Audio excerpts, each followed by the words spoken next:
Bonjour chers téléspectateurs. Vous êtes le bienvenu dans ce nouveau récit captivant et riche en leçons profondes pour la société, intitulé « La jeune fille qui a couché avec le diable pour obtenir la richesse ». Ce récit porte sur la vie d'une jeune fille nommée Eka, une femme qui avait une soif excessive d'argent et des plaisirs de la vie urbaine. Cette avidité l'a poussée à ignorer les conseils de ses parents et de son ami sincère, jusqu'à ce qu'elle se retrouve dans un piège terrifiant. Un piège qui l'a obligée à coucher avec une créature inconnue. Le diable sous une apparence humaine, juste pour obtenir une richesse rapide. Eka réussira-t-elle à obtenir cette richesse, ou est-ce le début de sa destruction? Je vous invite à rester avec moi du début à la fin de ce récit, afin que vous puissiez apprendre, réfléchir et vous divertir avec cette histoire captivante. Mais avant de commencer ce voyage, j'ai une seule requête. Commentez le drapeau de votre pays d'où vous regardez ce récit en ce moment, puis cliquez sur le bouton like, partagez avec les autres et n'oubliez pas de vous abonner pour être parmi les premiers à recevoir la suite de ce récit. Allons-y. Le soleil du soir était en train de se coucher, laissant place aux lumières multicolores qui illuminaient les rues de Sinza à Dar es Salaam. Les bruits des vendeurs de chips, des mototaxis et la musique provenant des bars voisins venaient à peine de s'intensifier. Dans ces quartiers qui ne dorment jamais, dans une petite chambre louée bien rangée mais modestement meublée, vivaient deux belles jeunes filles, Eka et Paulina. L'amitié entre Eka et Paulina ne commençait ni à Sinza ni à l'université. C'était une longue histoire qui remontait bien loin, dans le village paisible de la région où elles avaient grandi. Elles étaient comme le doigt et l'ongle depuis leur plus tendre enfance, avec des nez morveux. Elles avaient fréquenté la même école primaire, réussi ensemble pour passer au secondaire dans le même établissement. Et enfin, Dieu leur avait accordé un bon succès qui leur avait donné le billet pour venir à Dar es Salaam pour suivre leurs études universitaires dans la même institution. Les villageois disaient qu'Eka et Paulina étaient des jumelles nées de ventres différents. Le jour de leur départ pour Dar es Salaam arriva, ce fut un jour chargé d'émotions intenses. Leurs bagages remplis de quelques vêtements et de nombreux espoirs, leurs parents les assisèrent. Sous le manguier qui se trouvait chez les parents d'Eka. Ce fut la dernière séance de conseils et d'exhortation. La mère d'Eka, une femme sage et pleine d'amour, prit la main de sa fille et la regarda dans les yeux avec une inquiétude mêlée d'espoir. « Ma fille Eka, et toi Paulina » commença-t-elle d'une voix basse. « Quand vous irez à Dar es Salaam, concentrez-vous sur vos études. Cette ville regorge de tentations, n'entrez pas dans les mauvais groupes de fêtes et d'alcool. Souvenez-vous de nos difficultés ici au village. » La mère de Paulina intervint à son tour, son pagne noué à la taille. « Nous savons qu'il y a beaucoup de tentations là-bas, de belles voitures, des maisons luxueuses et des hommes dangereux. Mais n'oubliez pas ce qui vous y amène. L'éducation est votre seule libératrice. » Des larmes brillèrent dans les yeux de ses filles. D'une voix humble, Eka et Paulina promirent à leurs parents « Nous promettons d'être de bonnes filles, maman. Nous étudierons dur et nous ne vous décevrons pas. Nous préserverons l'honneur de la famille. » Cette promesse semblait sincère, venant du fond de leur cœur pur à ce moment-là. Mais une fois arrivés à Dar es Salaam, les choses commencèrent à changer progressivement, comme le vent qui change la direction des nuages. Les premiers mois furent calmes, mais au fil des jours, Eka commença à oublier l'odeur de la terre du village et les conseils de sa mère. L'université l'a mis en contact avec de nouveaux amis, des filles qui portaient des jupes courtes, qui se parfumaient fortement et qui avaient des téléphones chers, tout en étant déposées à l'université par des voitures luxueuses. Eka enviait cette vie. Elle commença à suivre ses amis aux mœurs douteuses dans les lieux de divertissement. Elle changea peu à peu.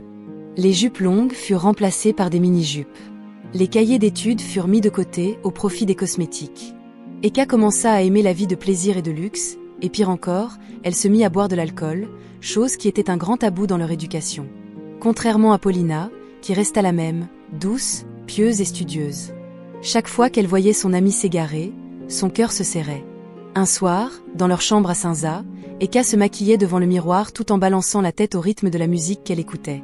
Paulina la regarda avec tristesse et décida de rompre le silence. « Eka » l'appela Paulina d'une voix douce. « Nous sommes venus à Dar pour étudier, pas pour faire la fête.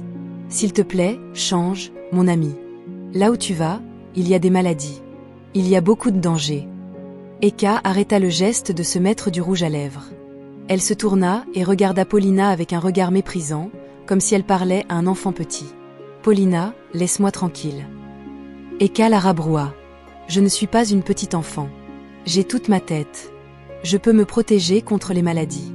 De toute façon, il y a beaucoup de moyens de protection de nos jours. Je ne peux pas attraper de maladie ou tomber enceinte bêtement comme ça. C'est la jeunesse, il faut en profiter. » Paulina ne se découragea pas. Elle se leva et s'approcha d'Eka, la prenant par la main avec amour. « Mais Eka, ce n'est pas bien. Et si tes parents apprenaient ce que tu fais? Tu te souviens de la promesse que nous avons faite sous le manguier? Tu te souviens des larmes de ta mère? Ces mots transpercèrent Eka comme une aiguille. Mais au lieu de se calmer, ils réveillèrent une grande colère en elle. Elle retira violemment sa main de celle de Paulina. « Laisse-moi, Paulina. Pourquoi te fais-tu passer pour une sainte ?» Eka explosa, sa voix pleine de rage. « Comment mes parents interviendraient-ils ici? Je suis Hadar et Salam, eux au village. Et malheur à toi si tu leur dis, tu verras qui je suis.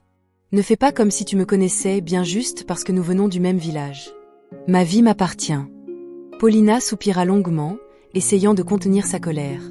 Elle savait que disputer avec Eka de manière agressive n'aiderait pas. « Je te conseille seulement, Eka, avec de bonnes intentions.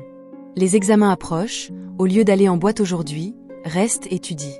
Ces fêtes ne finissent jamais. » Eka se leva, prit son petit sac cher qu'un de ses nouveaux amis lui avait offert. Elle regarda Paulina de haut en bas et rit d'un rire moqueur. « Paulina, je vois que tu commences à m'envier, et mal. » Eka dit cela en se dirigeant vers la porte, montrant un mépris évident. « Laisse-moi avec ma vie. Ces examens, même si j'échoue, c'est moi qui en subirai les conséquences, pas toi ni ton père. Chacun lutte pour sa situation. » Avec un grand bruit, Eka ouvrit la porte et la claqua violemment. Elle laissa Paulina assise sur le lit, regardant la porte avec une grande tristesse. Elle ne savait pas que c'était seulement le début du voyage sombre que son amie préférée avait décidé d'entreprendre. Malgré les efforts sincères de Paulina pour ramener son amie sur le droit chemin, Eka avait déjà mis du coton dans ses oreilles. Pour elle, les conseils de Paulina étaient comme les coassements des grenouilles qui n'empêchent pas la vache de boire de l'eau. Chaque matin, l'écart entre ces deux amies grandissait. L'une s'enfonçait dans les livres et la prière, l'autre dans le monde des luxes et de la recherche d'argent facile. Ce jour-là, il faisait une chaleur intense à Dar et Salam. Eka et Paulina sortaient de l'université pour rentrer à Cinza. Paulina portait une pile de livres à la main, discutant d'un cours d'économie qu'elle venait de suivre. Mais Eka était occupée avec son nouveau téléphone cher, prenant des selfies et les postant en ligne. Soudain, une voiture noire luxueuse de type Toyota Crown tourna rapidement le coin et s'arrêta à côté d'elle en freinant brusquement, produisant un bruit de crissement sur l'asphalte. Un peu de poussière s'éleva. Paulina sursauta et se poussa sur le côté, pensant que le conducteur avait perdu le contrôle, mais Eka resta debout, arrangeant ses cheveux devant le rétroviseur de la voiture. La vitre de la voiture descendit lentement et un jeune homme élégant, portant des lunettes de soleil et une chemise chère, descendit en souriant. Il sentait un parfum agréable qui pouvait vous faire tourner la tête 2 fois. Sans salutation ni introduction, le jeune homme les scruta des yeux de bas en haut. « Salut les belles », dit le jeune homme en jouant avec les clés de sa voiture. « J'ai besoin d'une belle femme pour passer la nuit avec moi ce soir. J'ai 100 000 shillings en main. Qui parmi vous est prête à partir avec moi maintenant ?» Paulina sentit le sang lui monter à la tête. Elle se sentit humiliée et son honneur bafoué à un haut degré. Pour elle, une femme valait plus que des billets de banque. Elle ouvrit la bouche pour réprimander le jeune homme pour son manque de respect. Mais avant qu'elle ne dise un mot, elle fut surprise par les paroles d'Eka. Eka ne se mit pas en colère. Au contraire, elle afficha un large sourire attractif et s'approcha du jeune homme en se dandinant. « 100 000 ?» demanda Eka d'une voix provocante, puis elle rit avec un peu de mépris. « 100 000, c'est trop peu pour une beauté comme moi. Ajoute au moins 50 000 et je monte dans la voiture tout de suite. » Paulina regarda Eka avec un choc extrême. Elle n'en croyait pas ses oreilles. « Eka, qu'est-ce que tu fais ?» Paulina éleva la voix, sa voix tremblant de tristesse et de colère. « Tu te vends, Eka ? Tu veux coucher avec un homme dont tu ne connais même pas le nom, juste pour de l'argent ? As-tu perdu la tête, mon ami ?» Eka se tourna et regarda Paulina avec une rage extrême, ses yeux montrant de la haine. « Laisse-moi tranquille, toi la campagnarde. » Elle cria sur Paulina devant le jeune homme. « Toi, reste ici avec tes livres de pauvreté. Moi, j'ai besoin d'une belle vie. » Sans regarder en arrière, Eka ouvrit la porte de la voiture, y entra et la voiture partit à grande vitesse, laissant de la fumée et de la poussière qui couvrirent Paulina restée debout comme une statue. Paulina resta stupéfaite, son cœur endolori intensément. Elle ne comprenait pas quand et où exactement leur amitié s'était perdue. Elle se demanda ce qui avait changé Eka à ce point pour qu'elle renie sa dignité pour des morceaux de papier. Elle marcha faiblement vers la maison, les larmes aux yeux. Le soir venu, la porte de leur chambre s'ouvrit violemment. Eka entra pleine d'énergie, paraissant plus joyeuse que d'habitude. Paulina était assise sur son lit, tenant la Bible mais sans lire. Elle attendait son amie. Dès qu'Eka arriva, Paulina décida d'essayer de la conseiller une dernière fois, parlant d'une voix douce et triste. « Mon amie Eka, je t'en supplie au nom de Dieu. Ne laisse pas les plaisirs et les luxes te contrôler à ce point. La fin de ce chemin n'est pas bonne du tout. Tu regretteras quand il sera trop tard. Nous sommes venus ici à Dar pour étudier et préparer notre avenir, pas pour faire la prostitution et chercher des hommes avec des voitures. » Eka ne lui répondit pas un seul mot. Au contraire, elle sortit un paquet de billets de 10 000 de son sac et commença à les compter avec mépris devant Paulina. Elle étala ses billets sur le lit comme pour les faire sécher. « Tu ne sais rien, toi la campagnarde. » Eka dit en riant avec arrogance. « C'est pour ça que tu vis une vie dure comme ça. Tu n'as même pas un téléphone décent. Tu n'as pas de beaux vêtements. Ton travail, c'est juste étudier des livres qui ne te donnent pas d'argent. Ne me conseille pas, s'il te plaît. Conseille ton Dieu de t'aider à avoir au moins l'argent pour le savon. » Après avoir compté son argent et l'avoir remis dans son sac, Eka entra dans la salle de bain et se doucha rapidement. Elle sortit, se parfuma fortement, puis enfila une robe très courte de couleur rouge qui laissait une grande partie de son corps découverte. Elle se regarda dans le miroir, se maquilla beaucoup et sortit avec arrogance pour aller en boîte rejoindre ses nouveaux amis, laissant Paulina prier pour l'âme de son amie qui s'égarait de plus en plus. Le temps passa et au fil des jours, Eka s'enfonça davantage dans le marais d'une vie artificielle. Elle avait complètement changé, de son accent à sa façon de marcher, en passant par sa vision de la valeur de la vie. Eka n'était plus la fille du village, venue chercher l'éducation. Elle s'était transformée en une femme urbaine, une socialité dont la vie dépendait entièrement des likes de personnes qui ne la connaissaient pas sur les réseaux sociaux. Instagram et Snapchat étaient ses endroits pour s'exhiber. Elle avait une soif illimitée de vivre une vie luxueuse, comme les grandes stars de cinéma et de musique. Bien que la réalité fût qu'elle n'avait pas les moyens financiers pour cela. Chaque matin, au lieu d'ouvrir ses cahiers universitaires, Eka passait 2 heures devant le miroir à se maquiller intensément et à porter des vêtements qu'elle empruntait souvent ou achetait à crédit élevé. Pour elle, paraître avoir une belle vie était plus important qu'avoir réellement une belle vie. Eka était accro aux voyages. Pas des voyages éducatifs, mais des voyages pour créer du contenu à poster en ligne. Elle cherchait des hommes fortunés et leur demandait de l'emmener dans des hôtels chers à Zanzibar ou dans des parcs animaliers, non pour se reposer mais pour prendre des photos. Elle prenait beaucoup de photos en une seule journée, au bord de la piscine, buvant une boisson chère ou allongée sur des draps blancs d'un hôtel 5 étoiles. Elle postait ses photos par lot, accompagnée de légendes flatteuses comme « Living my best life » ou « Blessed beyond mesure », tout en sachant parfaitement qu'elle n'avait même pas l'argent pour le retour à Dar es Salaam. Les gens en ligne l'applaudissaient. Elle recevait des milliers de likes et de commentaires élogieux. « Eka, tu profites de la vie. J'aimerais être comme toi. » Cela nourrissait son ego. Cela l'aveuglait et la faisait croire qu'elle était supérieure aux autres. Surtout à son amie Paulina, qu'elle considérait comme une campagnarde d'un autre siècle. Pour maintenir cette vie mensongère, Eka tomba dans un piège dangereux.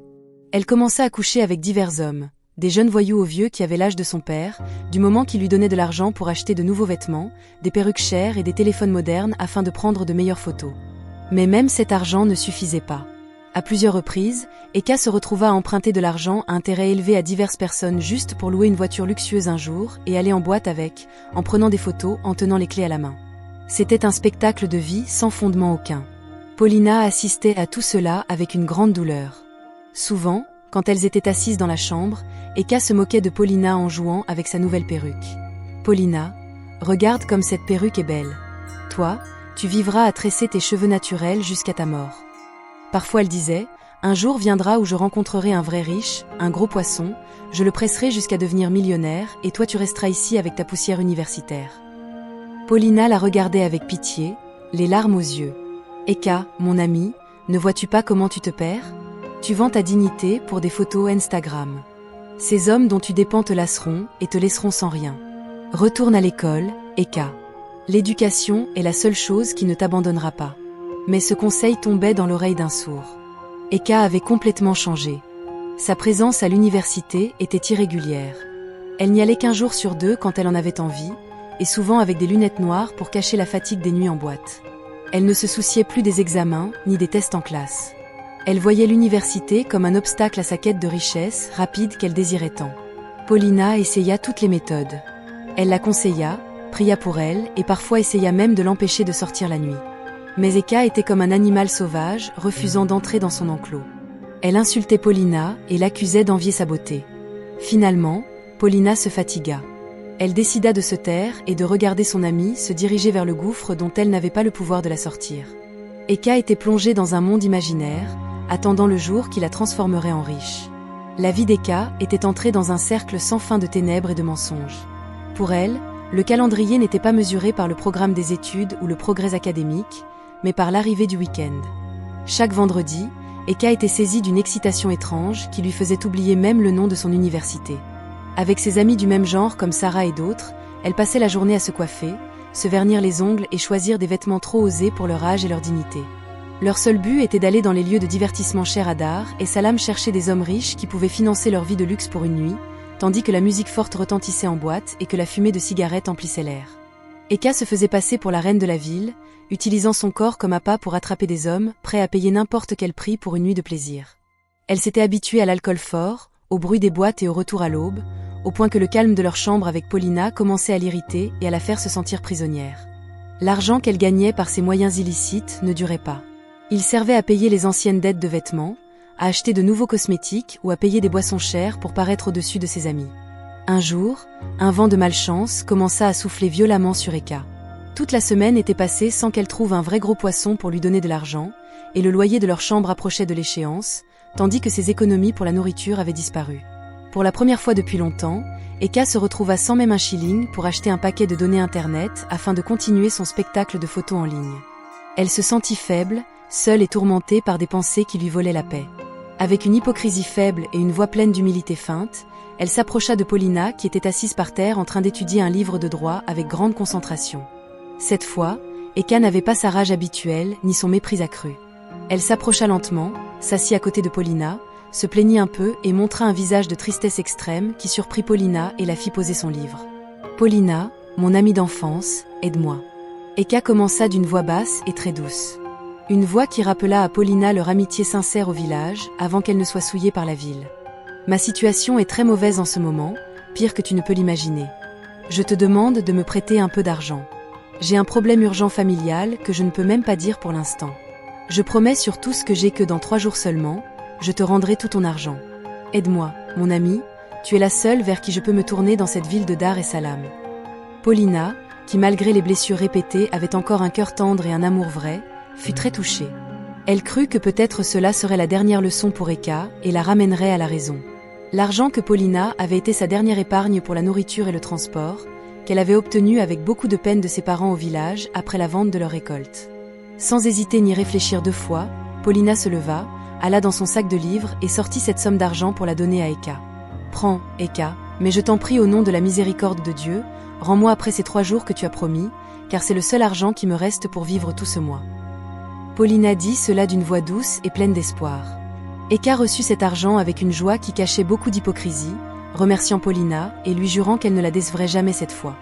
Mais la promesse d'Eka était comme une écriture sur le sable lors de fortes vagues de la mer. 3 jours passèrent et Paulina ne vit même pas l'ombre de son argent. Au contraire, elle vit Eka rentrer à minuit ivre morte, riant fort et portant des sacs de nouveaux vêtements chers qu'elle avait achetés avec cet argent même de Paulina.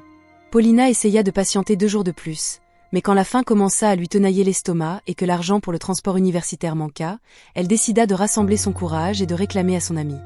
Le 4e jour, tôt le matin avant qu'Eka ne se maquille et ne parte pour ses affaires, Paulina s'approcha d'elle poliment et d'une voix humble. « Eka, excuse-moi beaucoup, mon amie. Tu m'as dit de ta propre bouche que tu me rendrais l'argent après 3 jours seulement. Qu'est-ce qui s'est passé pour que ce soit le silence total? S'il te plaît, rends-moi même la moitié, je n'ai pas d'argent pour le transport pour aller à l'université suivre les cours aujourd'hui. » Soudain, comme si elle avait été frappée par la foudre, le visage d'Eka changea et devint celui d'un animal féroce. La douceur feinte des 3 jours passés disparut comme de la fumée et fut remplacée par une colère incroyable et un mépris excessif. Elle regarda Paulina avec dédain des pieds à la tête. « Je n'ai pas d'argent à te donner. Tue-moi maintenant. Tue-moi donc. » Eka cria avec fureur, sa voix s'entendant jusqu'aux passants dehors par leurs fenêtres. « Tu me réclames avec ces cris comme si j'avais volé cet argent? Je t'avais dit que je te donnerais quand j'en aurais. Maintenant, je n'ai même pas 500. Que veux-tu que je fasse? Que je vende mon âme pour te donner ou que je vende un rein? Enlève-moi tes cris d'ici. » Paulina resta bouche bée. Ses mains tremblaient, tandis que ses yeux se remplissaient de tristesse et de choc face à une trahison extrême. « Eka, Je t'ai prêté cet argent de bon cœur et avec confiance que tu es mon ami de sang. Aujourd'hui, tu me réponds avec mépris et insultes comme ça. Vraiment? C'était ma dernière épargne pour la nourriture. Tu sais bien la difficulté de la vie de nos parents au village, comme ils peinent à nous envoyer chaque centime. Eka ne voulait rien entendre sur les nouvelles du village ni des parents. Elle rangeait ses nouveaux vêtements dans l'armoire avec une arrogance extrême. Et maintenant, que puis-je faire si je n'ai pas? Est-ce moi qui ai causé ta pauvreté et celle de tes parents? Ne me suis pas comme mon ombre pour quelques petits billets. Eka répondit avec une rage finale, puis prit son sac. Elle se parfuma bruyamment et sortit en claquant la porte presque brisée, laissant Paulina debout au milieu de la chambre, tremblant de tristesse et de douleur d'avoir été trahie par la personne en qui elle avait confiance toute sa vie. Paulina s'assit par terre, couvrit son visage de ses mains et commença à pleurer doucement, pleine de douleur profonde de l'âme. Elle n'arrivait pas à croire que ses bienfaits s'étaient transformés en haine et mépris. Pendant ce temps, Eka marchait avec arrogance vers la route, planifiant un nouveau mensonge pour emprunter de l'argent ailleurs afin de continuer sa vie de luxe. Sans savoir que la chaîne de dette et d'injustice qu'elle créait était une longue corde qui allait lui serrer le cou dans les jours à venir. Le comportement d'Eka était devenu comme une plaie inguérissable qui rongeait jour après jour son honneur. Après avoir traité avec cruauté et injustice son amie de sang Paulina en la volant de son épargne, Eka ne s'arrêta pas là ni ne montra la moindre regret.